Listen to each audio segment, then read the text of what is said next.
Bienvenue à votre émission Cofosidé. Nous continuons nos études sur le thème au-delà de la mort. Et cette semaine, nous allons découvrir quelque chose vraiment de particulier. Une parabole dont Jésus utilise pour parler de la mort. Beaucoup aujourd'hui ont utilisé cette parabole de l'homme riche et Lazare pour faire croire que après la mort, il y a quelque chose qui existe et qu'on peut se repentir de tout ce qu'on a fait de son vivant et ensuite aller au ciel. Nous allons découvrir vraiment ce que Jésus veut dire par cette parabole de l'homme riche et Lazare. Et nous allons discuter avec Cassandra, Evie et Carole, et Evie nous fera la prière. Nous te remercions pour ce moment que tu nous donnes, pour étudier ta parole et comprendre mieux ce que tu veux nous dire. Ouvre nos esprits et nos cœurs et permets-nous de comprendre ce que tu veux nous dire aujourd'hui au nom de Jésus pour ta sainte gloire. Amen. Amen. Amen. Alors, qui aime les histoires ici? Moi. Tout le monde. Sauf des histoires, mais Les histoires qui font pas peur en fait. J'aime bien Les contes de fées, c'est bien. les contes de fées. Ouais. Là, Toujours bien. Exactement. là, Ils auront beaucoup d'enfants. ah oui, tout à fait. Oui, mais là, il n'y aura pas ça. Ce qu'on nous voit cette semaine, c'est pas tout à fait quand ça. même, hein. Ah oui, mais Jésus s'adresse à tout le monde et il nous donne toujours des leçons dans ce qu'il C'est nous ça. apprend chaque jour. Et C'est là, plus les fables de La Fontaine, ça. Ouais. Des petites c'est morales. pas vrai, Ouais, c'est pas vrai, ouais. c'est pas Ouais. vrai, c'est pas vrai. Mais je rebondis à ce que tu dis. Mais les fables de La Fontaine sont-elles vraies ou fausses? Bah, ça porte son Non, nom, c'est une c'est fable. fable. Le propre d'une fable, en fait, c'est comme Bah, une image. Voilà, c'est comme bah, une être image. image. C'est imager une situation pour pouvoir ensuite en déduire En tirer une une leçon. conclusion, voilà, en tirer une leçon. Alors, si je tire la conclusion que Jésus utilisait des fables pour exprimer, pour comprendre au peuple certaines choses, qu'en pensez-vous? Non, mais lui, c'est plus des paraboles Ouais, c'est pareil. que des fables, en fait. Que les paraboles faisaient référence à des situations réelles de la vie. Contrairement aux fables, où dans les fables, on a des animaux qui parlent, c'est comme des dessins animés, sauf que c'est à l'écrit, en fait. Ça ressemble un peu à une fable, l'histoire qu'on va faire aujourd'hui. Mais oui, mais sauf que les paraboles, en fait, reflétaient une réalité. Ce sont des choses que les gens voyaient. On parle de pêcheurs, on parle de tel homme riche qui avait ceci, voilà, des propriétaires terriens, ou on parle d'un esclave. Donc, en fait, ce sont des choses réalistes, ce sont des situations de vie que Jésus utilisait pour permettre aux gens de comprendre son message. Donc, c'est ça un petit peu Tout à fait. la différence. Mais là, on découvre vraiment une parabole un peu bizarre. Un homme riche et Lazare. On a vu la semaine dernière un Lazare, mais là, c'est pas le même. On nous parle Non. de Lazare. Et lorsqu'on regarde les paraboles de Jésus, c'est la seule parabole où il utilise le nom propre de quelqu'un, Lazare. Mais cette histoire, pensez-vous, est-ce qu'elle peut être vraie ou fausse? Je pense pas qu'elle puisse être vraie. En tout cas, pas dans la réalité. C'est fantastique. Enfin, c'est imaginaire. Ça relève pas du domaine du réel. Enfin, C'est pour illustrer une situation, comme Tout on à a fait. dit, le propre d'une c'est pas comme les paraboles où en fait c'était les oiseaux des champs. Enfin, c'était les choses à côté. Mais là, c'est quelque chose. Tout à fait. Et nous savons que la Bible ne se contredit pas. Nous avons vu que dans la mort est un sommeil. Déjà, nous comprenons déjà que est-ce que Jésus peut se contredire? Donc, ça veut dire que Jésus utilise là une illustration des personnes de son époque. Alors, oui, bon, c'est clair. Et puis, de toute façon, quand on lit au verset 22, on nous dit « Le pauvre mourut et fut porté par les anges dans le sein d'Abraham. Le riche mourut aussi et il fut enseveli. » Donc, en fait, on se rend bien compte, Abraham, il est décédé. Il est mort. Donc, comme tu viens de dire, la Bible ne se contredit pas. Nous savons et nous avons appris, nous avons vu dans Ecclésiaste 9 et dans plein d'autres versets que, de toute façon, une fois que la personne meurt, elle ne sait rien de ce qui se passe sur la terre. Donc, elle est morte, elle est morte. D'accord? L'immortalité de l'âme, ça n'existe pas. Sachant que l'âme, c'est l'homme. D'accord? C'est l'humain.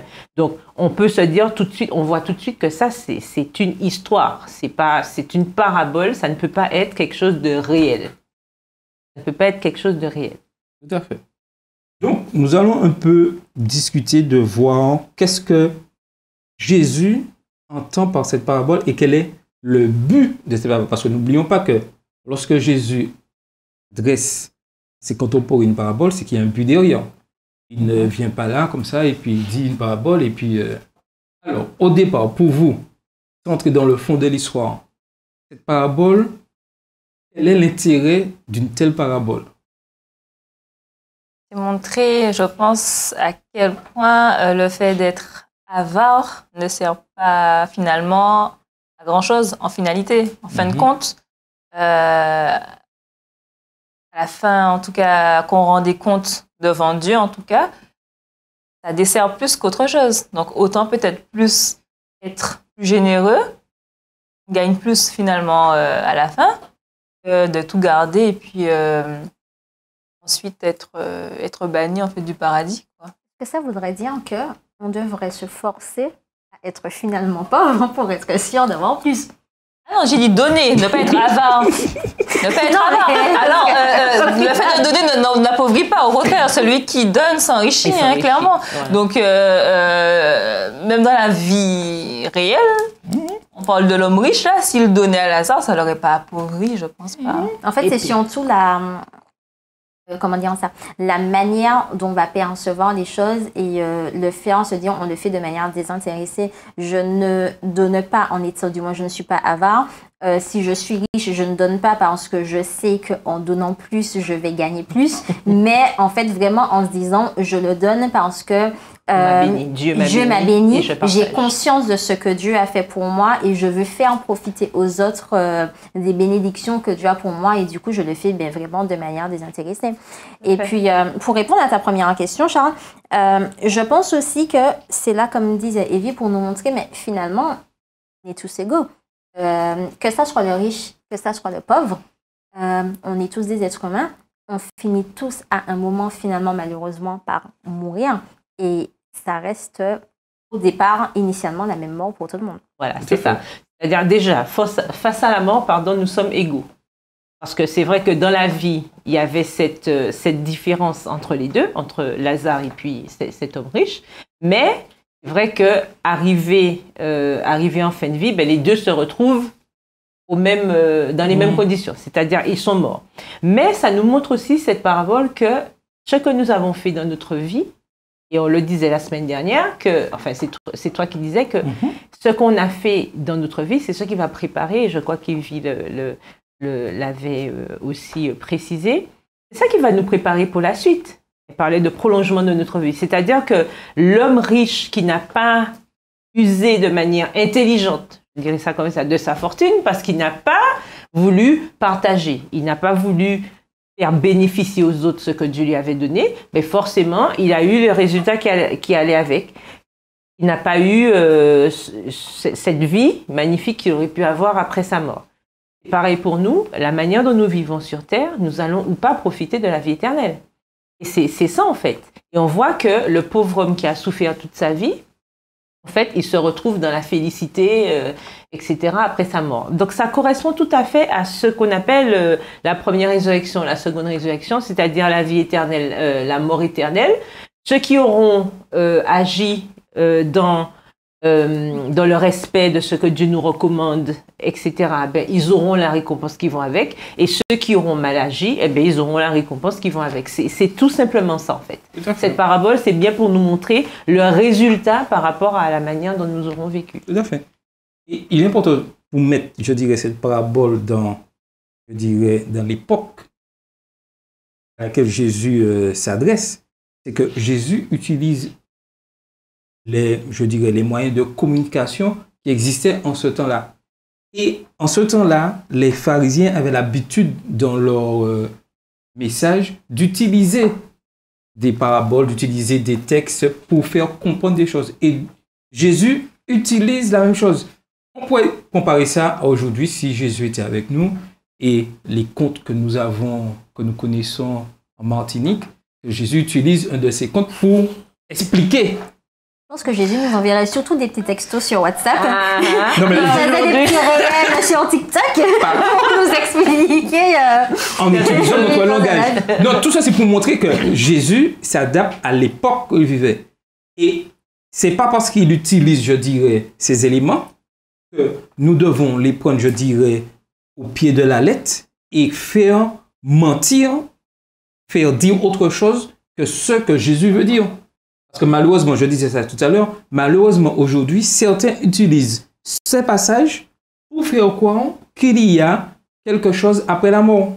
Il y a un enfer et un paradis. Un paradis, parce que en disant, quand ils lisent, c'est vrai que si on s'arrête à lire la Bible de manière, je dirais, littérale, sans compréhension, on se dit qu'il y a automatiquement un monde pour ceux qui vivent en désobéissant, oui, un enfer et un paradis qui se trouve, comme on parle du pauvre qui se retrouve c'est un paradis, et un contact l'un avec l'autre.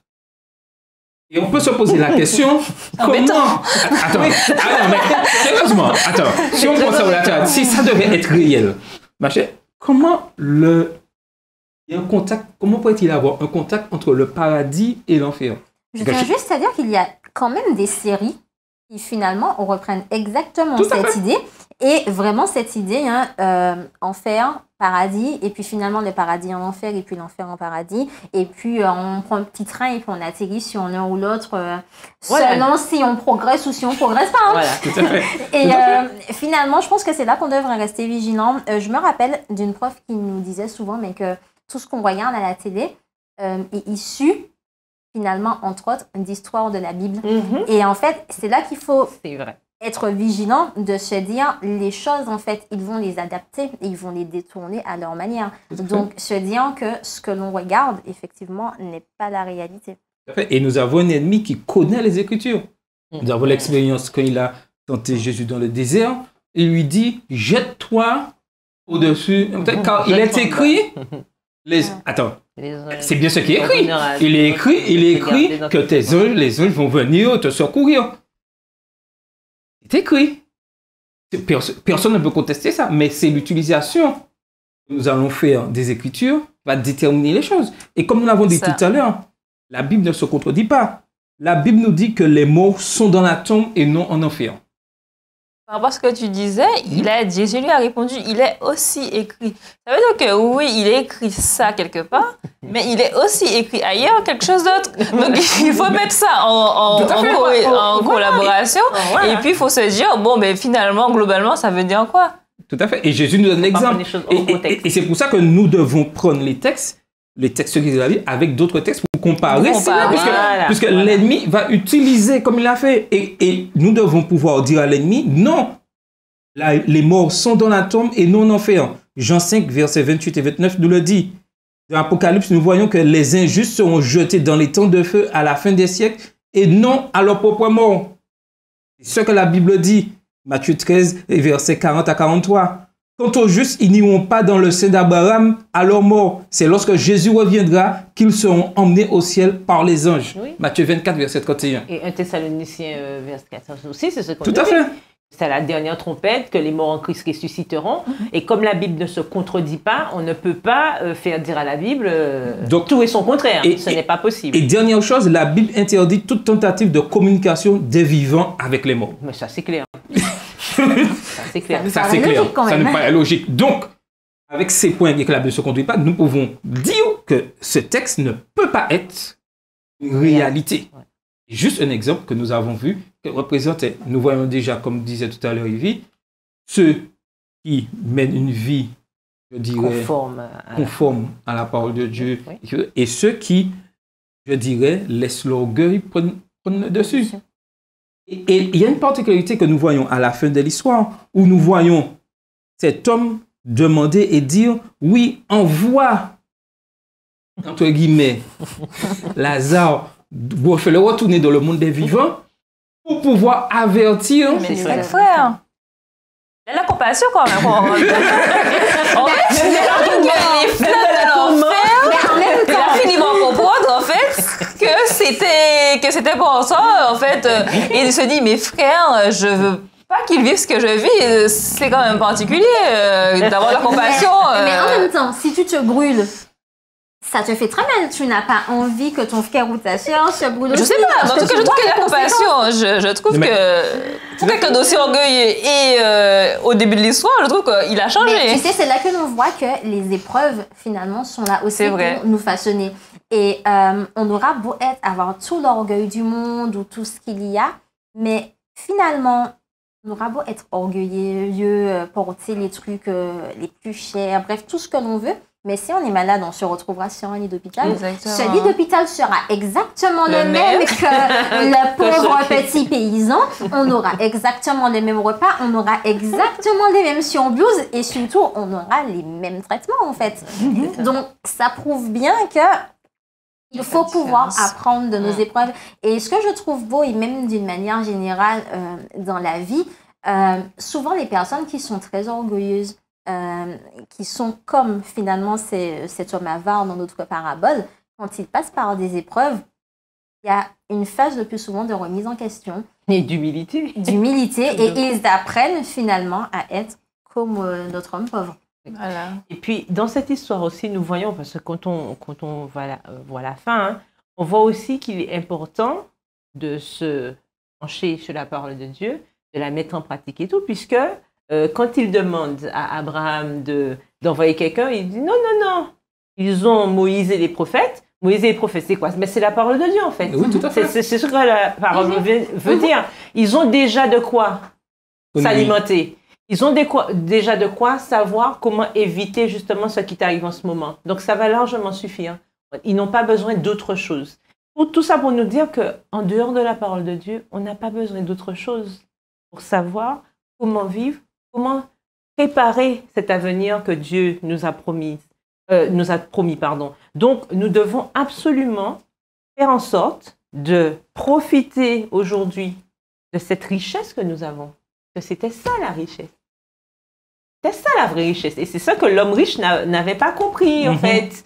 C'est ça la vraie richesse, c'est la parole de Dieu. Donc, consultons cette parole, mettons-la en pratique pour préparer justement tout à fait. Et deuxième aspect, notre avenir. Deuxième aspect, cette parabole nous demande à chacun d'entre nous que c'est maintenant qu'il faut se repentir. C'est maintenant qu'il faut pouvoir éliminer ce qui ne va pas. C'est maintenant que nous avons un choix à faire. Notre mode de vie aujourd'hui va déterminer. Et certains veulent faire croire que la grâce permet de faire tout ce que l'on veut et au moment T, ça sera bon. La grâce, oui, il suffit que j'étudie la Bible et que je sois tranquillement dans mon petit coin. Là. Mais non, il y a un élément en plus qui apparaît là, dans cette leçon, je trouve. C'est qu'il faut que je puisse aussi m'occuper des autres. Je ne suis pas un îlot tout seul là, me satisfaisant tranquillement de la lecture de la parole de Dieu, me nourrissant de sa parole, me réconfortant, gardant ça pour moi, et puis vivant dans mon monde tout seul. Je pensais au verset qui dit la religion pure et sans tache devant Dieu, c'est de s'occuper des orphelins, de visiter les veuves. En fait, c'est vraiment ce que Dieu attend de chacun de nous, en fait. Nous partagions, en fait. C'est ça. Ce que, Mais je voulais juste rajouter qu'on a souvent tendance à dire qu'on a toujours le temps et qu'il n'est jamais trop tard. Sauf que la mort, c'est pas nous qui détenons, en fait. On ne décide pas quand est-ce que l'on meurt. Et il faut que l'on puisse se préparer, qu'on puisse préparer les autres, en fait, aussi qui sont autour de nous, pour que, à n'importe quel moment, si ça nous surprend, si Dieu revient, eh bien que les choses soient conformes à sa parole. Et je voulais aussi ajouter quelque chose d'intéressant. Quand on lit au verset 31, il nous montre d'ailleurs que cette histoire d'immortalité de l'âme, ça ne tient pas la route, puisque c'est marqué, et Abraham lui dit, s'ils n'écoutent pas Moïse et les prophètes, ils ne se laisseront pas persuader quand même, quand même quelqu'un des morts ressusciterait. Il n'a pas dit reviendrait, hein. Oui. Il a dit ressusciterait. Si on parle de résurrection, c'est qu'il y a mort. Donc on voit très bien que... Qu'il n'y a pas de transition. Non, là, il est clair que l'histoire, c'est pas quelqu'un qui vit, éternellement ad vitam. Non. Si on parle de résurrection, c'est qu'il y a mort. Donc ça veut bien dire que ce n'est qu'une image que Jésus ici utilise pour montrer à quel point il est important de profiter de la vie tout de suite. Comme disait le sage dans Ecclésiaste, profite des jours de ta jeunesse, oui. Mais n'oublie pas que demain, on va te demander des comptes. Donc, pour que tes comptes soient à jour, tu n'es pas obligé d'être un grand comptable. Tu n'es pas obligé d'être fort en comptabilité. Mais sache que ce que tu auras fait hier sera redemandé demain. On te demandera des comptes. Donc, fais attention à comment tu utilises, comment tu investis ce qu'on te donne. Et je me rappelle d'une citation que j'avais vue, que les actions que tu fais aujourd'hui ne te fassent pas honte demain. Et c'est exactement ça avec Jésus. Aujourd'hui, c'est ce que tu peux maîtriser. On peut maîtriser aujourd'hui, mais on ne maîtrise pas demain. Comme elle disait, la mort, c'est subite. Et même si on ne passerait pas par la mort, on aura quand même des comptes à rendre. Donc, investissons correctement aujourd'hui pour que demain, lorsqu'on mettra notre vie dans la balance, on ne soit pas trouvé trop léger. Donc, de ce comme fait, Betchata. oui, mais en t'écoutant, je réalise en tant que jeune, tout ce que nous faisons, surtout aujourd'hui à les réseaux sociaux, a un impact sur notre avenir et comment nous fonctionnons. Tout à fait. Et comme aujourd'hui on sait sur les réseaux sociaux, lorsqu'on poste quelque chose, il est très difficile de supprimer. Pour ne pas dire même pas si, possible. Même si certains réseaux sociaux permettent de supprimer, mais je supprime pour tout le monde, mais je ne sais pas qu'est-ce que l'autre a déjà fait avec ce que j'ai posté. Et surtout, on ne supprime pas pour Dieu. À telle enseigne, par rapport à ce que tu dis, qu'aujourd'hui, et je pense que nos jeunes le savent, même pour recruter aujourd'hui, les professionnels, c'est-à-dire les patrons, ils vont consulter les réseaux sociaux. Donc, en quelque sorte, et ça peut vous empêcher d'avoir un travail. Donc, en quelque sorte, tu es en train de me dire, si on regarde bien à la fin des temps, quand Jésus va revenir et il nous parle du livre de souvenirs, c'est comme si Jésus entrait dans notre, je dirais, historique et regardait, disait, ah oui, oui, ah, bon, ok. C'était bien. Et ceux qui seront, je dirais, condamnés à mort, c'était, ah oui, mais là... Mais après, pour ceux qui se sont repentis, l'historique sera supprimé. Oui. L'historique supprimé. Non, mais le livre de souvenirs va servir aussi parce que, de même, comme rappelle cette parabole, je crois que c'est dans Matthieu, où ils disent, mais Seigneur, quand avons-nous fait ceci en ton nom? Quand avons-nous visité? Quand avons-nous été en prison, etc. De même, dans les deux sens, parce qu'il y a des gens qui ne vont pas comprendre pourquoi ils ont sauvé.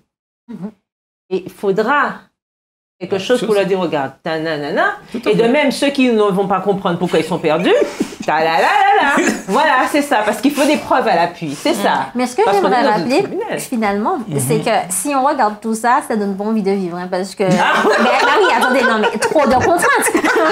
Mais attends, le pauvre mot, la pauvre phrase que je suis en train de dire, là, ça sera notifié dans la livre. Donc, si on tient qu'à ça, on n'a pas envie de vivre. Mais ce que je trouve beau, c'est que Dieu nous dit tout ça, mais il nous donne finalement la plus belle des richesses, son livre, pour nous, comme guide en fait, pour savoir qu'est-ce que l'on peut faire, qu'est-ce qu'on ne pourrait pas faire, comment on doit pouvoir vivre notre vie pour être sûr à la fin d'être sauvé. Et n'oublions pas que la justice de Christ, celle qui nous permet, puisque c'est sa grâce, c'est celle qui nous permet justement d'accéder à cette vie éternelle.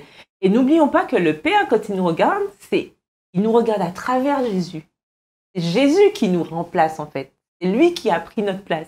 Donc, c'est vrai que, effectivement, ça nous arrive de faire des bêtises, mais n'oublions pas que nous avons cet avocat.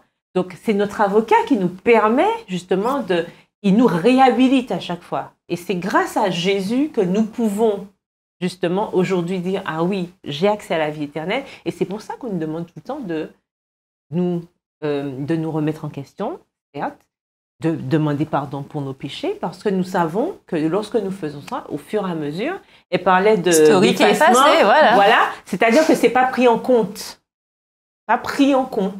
mais c'est là, mais c'est pas pris en compte en fait. C'est au fond de la mer, c'est pas là. Mais parce juste petite précision, il faut que l'on se rappelle quand même que c'est pas parce qu'on sait que ce sera effacé qu'il faut refaire tout le temps la même erreur.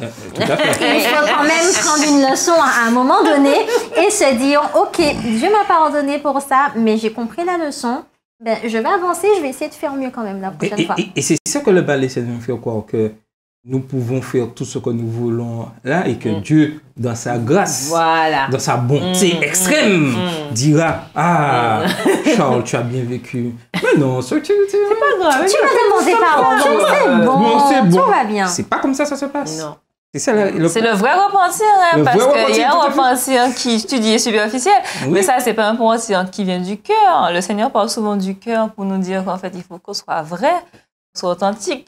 Forcément, si on demande pardon en se disant, bon, tiens, dans 1 heure, je vais recommencer, c'est pas authentique, c'est pas vrai. Tout à fait. Quand on vient dans une vraie démarche de repentance, on est en quelque part, on est là pour se dire, stop. Et si on arrive à rechuter, parce que Dieu a dit 77 fois 7 fois de pardonner, c'est pas parce qu'on a décidé, c'est parce qu'il y a une faiblesse, c'est que Dieu est en train de travailler avec nous pour nous aider à surmonter ça. Et aussi, il ne faut pas se culpabiliser, je pense, de retomber à chaque fois dans la même chose. Ça peut conduire au désespoir et finalement, il y a des gens comme ça peuvent se dire, bon, j'y arrive pas. Mais je lâche tout, en fait. Mais Donc, est-ce que pardonner, en fait, c'est oublier? Non. Tu sais, je pense qu'il faut que l'on se rappelle de l'objectif final. Pas. Et l'objectif final, c'est quand même être sauvé. Tout à fait. Aller au ciel. Mhm. D'accord? Et en fait, tout ce que l'on va faire doit être fait pour ça. Et certes, oui, on va tomber parfois, parce que l'enfant, quand il a appris à marcher, il est tombé plusieurs fois, il s'est relevé, mais il y a un moment où il a su marcher. Et c'est ce que Dieu nous demande, mais de faire chaque jour à travers sa parole, et d'apprendre à marcher progressivement avec lui jusqu'au jour où on n'arrivera plus à faire ses erreurs, parce que Dieu, en fait, il veut que nous puissions être purs et sans tache lorsque nous serons au ciel. Oui. Donc, il faut que l'on apprenne dès maintenant à avoir cette vie. Tout à fait, parce que la Bible nous dit bien que 100 fois le juste tombe, et l'Éternel en délivre toujours. Le juste tombe. Le juste, c'est quoi? C'est celui qui suit la parole de Dieu. C'est pas une histoire d'être sans péché. C'est notre objectif, oui, mais nous savons que on va de sanctification en sanctification, pardon. Donc, du coup, nous savons que c'est un cheminement. Et c'est ça qui plaît à Dieu. C'est de nous voir justement dans cette lutte. C'est ça, nous voir dans cette lutte permanente, parce qu'il sait qu'avec son aide, on va y arriver. Mais il faut qu'on soit en constant mouvement. Il y a quelque chose aujourd'hui vraiment que nous devons prendre conscience. Que si nous voulons vraiment marcher, comme Dieu demande, c'est de nous occuper des autres. Et dans la mission et dans tout ce que nous faisons. Et j'aime bien dire, et je le répète souvent, on me l'a déjà entendu répéter dans l'émission Coffre aux idées, il est important que nous soyons vraiment auprès des autres et pouvoir les aider, que ce soit individuellement ou quel que ce soit en tant que communauté. Il y a quelque chose aujourd'hui, et je persiste, je répète, lorsque nous gardons nos communautés ouvertes seulement à des jours précis, le samedi matin, mercredi soir, jeudi soir, est-ce que vraiment nous nous occupons de ceux qui nous entourent? Il serait bien que nos communautés puissent pouvoir s'ouvrir plus souvent afin d'apporter une aide à ceux qui entourent. Une église ouverte régulièrement le matin de 5h à 8h, apportant une aide de prière, apportant des aides des gens qui sont dans le besoin. Et je pense que c'est ce que Dieu nous demande d'être aujourd'hui. De ne pas rester fermés sur nous dans ce que nous connaissons, mais pouvoir nous ouvrir aux autres individuellement. Être le sermon. Et s'ouvrir aussi en tant que communauté. Oui. Et si nous avons un défi aujourd'hui à lancer en tant que jeunes, en tant que l'émission Coffre aux idées, c'est de pouvoir créer, je dirais, cet élan que nos communautés soient ouvertes régulièrement, une fois par jour régulièrement, afin d'apporter ce soulagement, surtout dans cette période de crise, de conflit, de guerre que nous vivons dans notre société. Donc notre défi aujourd'hui en tant que Coffre aux idées, c'est de pouvoir être au service des autres, individuellement, et surtout au sein de nos communautés. C'était votre émission Coffre aux idées.